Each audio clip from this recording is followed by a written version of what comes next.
బట్టతలతో బాధపడుతున్నారా? ఆధునితనమైన పద్ధతిలో hair transplantation చేయబడును. Face clinic, Hyderabad. ఆ డౌట్ అనుమానాల్ని మీతోటి షేర్ చేసుకోవాలని చెప్పి అనుకుంటున్నా. ఇక్కడ అసలు హెడ్లైనే అడుగడుగున నీరాజనాలతో సాగుతున్న నీరాజనాలతో, కానీ నేను నీరాజనాలతో అని చెప్పి విడదీసి పలికా. అర్థమైందా? నీరా అంటే సారా.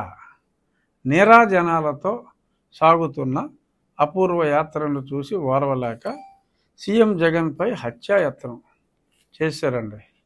ఇదండి ఫోటో. ఒకసారి ఫోకస్ చేసుకుంటే ఇది ఫోటో.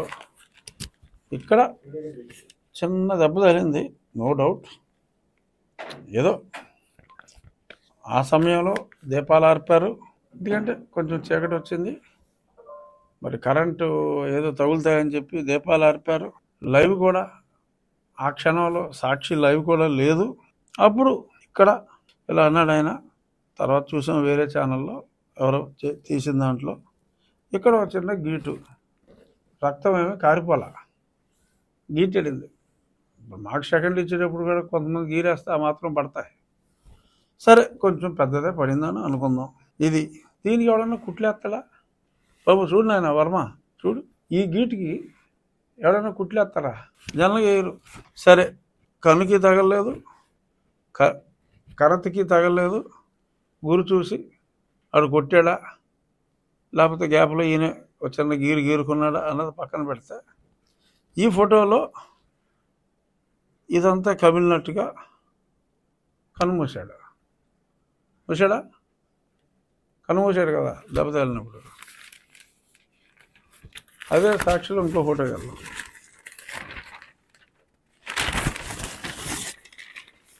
ఇక్కడ కన్ను నార్మల్, అంత మైల చుట్టూ, ఏదో ఫోటో ట్రిక్ అని నాకు అనిపిస్తుంది. నాకు అనిపించిన భావాలను పంచుకుంటున్నా. మీకు ఏమైనా డిఫరెంట్ భావాలు ఉంటే పంచుకుందాం. ఇక్కడ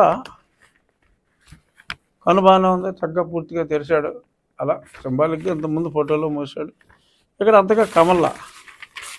తర్వాత ఇంకో గంట అయింది, గంటన్నర 2 గంటలు అయింది అనుకున్నాం. ఆల్ నార్మల్, హాస్పిటల్లో చక్క నడిచి వచ్చేస్తున్నాడు బ్రహ్మాండంగా. ఇది పక్కన పెడితే ఆయన హత్యా ప్రయత్నం జరిగింది.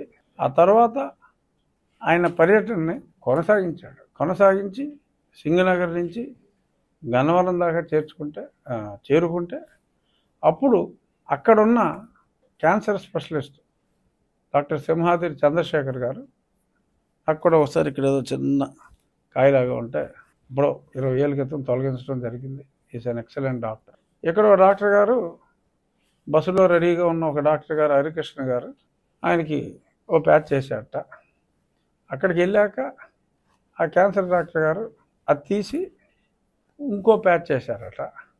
ఆ తర్వాత నిదానంగా ఆయన ప్రభుత్వ ఆసుపత్రికి వెళ్తే, నేను 2020 డిసెంబర్లో ఓపెన్ హార్ట్ సర్జరీ అయింది నాకు. అప్పుడు నాకు మత్తు ఇచ్చే ముందు చూసా, 4-5 ఉన్నారు. ఒక మెయిన్ డాక్టర్ గారు, ఒక 4-5 ఉన్నారు. తర్వాత నేను మత్తులోకి వెళ్తా. ఈయనకి గవర్నమెంట్ హాస్పిటల్కి వెళ్ళాక నిజంగా కుట్లు పడినాయో లేదో ప్లాస్టిక్ సర్జన్ తోటి కుట్లు వేయించారన్నారు. ఎందుకంటే తర్వాత మనకేం గీటు కూడా కనపడదు కదా, అందుకని ప్లాస్టిక్ సర్జన్తో కుట్లు వేశారని చెప్పారు. ఆ ఫోటోలో నర్సులు, అంటే మేల్ నర్సులు కానీ ఫీమేల్ నర్సులు కానీ ఆ డాక్టర్లు కానీ సుమారు ఒక 18 మందిని నేను లెక్క పెట్టగలిగా. అంటే గ్రూప్ ఫోటో దిగారు 18 మంది. డాక్టర్లు అవసరం? ఓపెన్ హార్ట్ సర్జరీకే నాకు 5-6 ఆ గదిలో ఉంటాయి. ఎనస్థియాలజిస్ట్ ఉండాలి, సర్జన్ ఉండాలి, అసిస్టెంట్ సర్జన్, అందరూ కలిపినా కూడా 6. బట్ ఇక్కడ 18 నుంచి ఒక 20 మంది మరి కుట్లేసినట్టుగా ఈయన యాజ్ యూజువల్ చిక్కటి చిరునవ్వుతో ఓ 18 మందితో చికిత్స అనంతరం ఆయన ఫోటో దిగాడు. సో దీన్ని బట్టి అసలు ఇమ్మీడియట్గా ఘటన జరిగిన వెంటనే 5 నిమిషాల్లో పంగల్కర్ర వాడారని, అంటే క్యాట్ బాల్ అంటారు కదా, ఆ పంగల్కర్ర వాడినట్టుగా ఒక అభిప్రాయం వెలుబుచ్చారు. అంటే ఎక్కడో ఒక పంగల్కర్ర బహుశా వీళ్ళు ఒరిజినల్ డ్రామా ప్రకారం ఓ పంగళకర్ర అక్కడెక్కడో వదిలేసి ఆనవాలుగా, అంటే ఆ కంగారులో వాడు పంగళకర్ర భారతిరెడ్డి గారికి తెలుసు, వాళ్ళిద్దరూ తప్ప ప్రజలందరూ ఇది డ్రామా అనే అనుకుంటున్నారు. వాళ్ళిద్దరికీ కూడా అది డ్రామా అని తెలిసిన ప్రజలు నమ్మారని వాళ్ళు అనుకుంటున్నారని నేను అనుకుంటున్నా. డ్రామా అనే విషయంలో మటుకు ఇప్పుడు నేను చెప్పిన అంశాలు, ఒక Z+ కేటగిరీ సెక్యూరిటీ ఉన్న వ్యక్తికి ఆ స్పాట్లో ఆయన ఆగుతాడు. అసలు నార్మల్గా బస్సులో వచ్చి టిట్టి చూపుతాడు తప్ప అక్కడ ఆ సమయంలో 100 మంది బయట వాళ్ళు లేరు. ఆ సెక్యూరిటీ వాళ్ళు తప్ప నిజమైన జనం 100 మంది కూడా లేరు. ఆ సమయంలో బయటకు వచ్చి టిట్టి ఎందుకు ఊపాడు అంటే ఒక స్పాట్ని డిసైడ్ చేసుకున్నారు.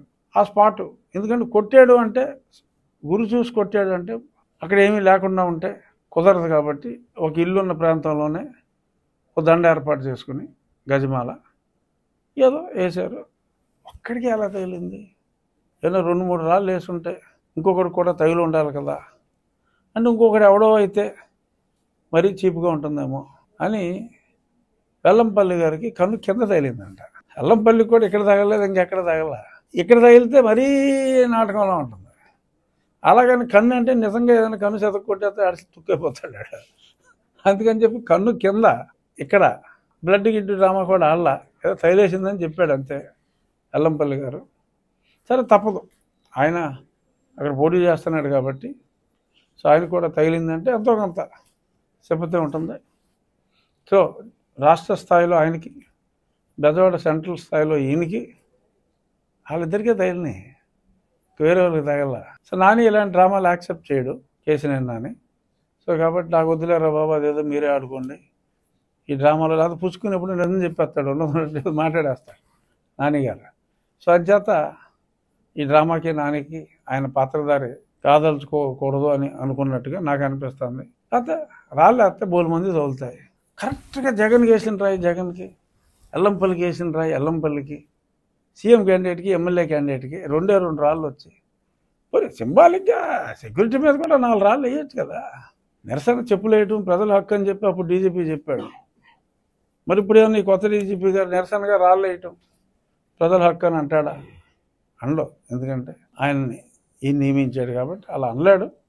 బట్ ఏదేమైనా నా ఉద్దేశంలో త్వరలో 1-2 రోజుల్లో ఈ డీజీపీని, ఈ సిఎస్ని మారుస్తారనే నా భావన. చూద్దాం ఏమవుతుందో.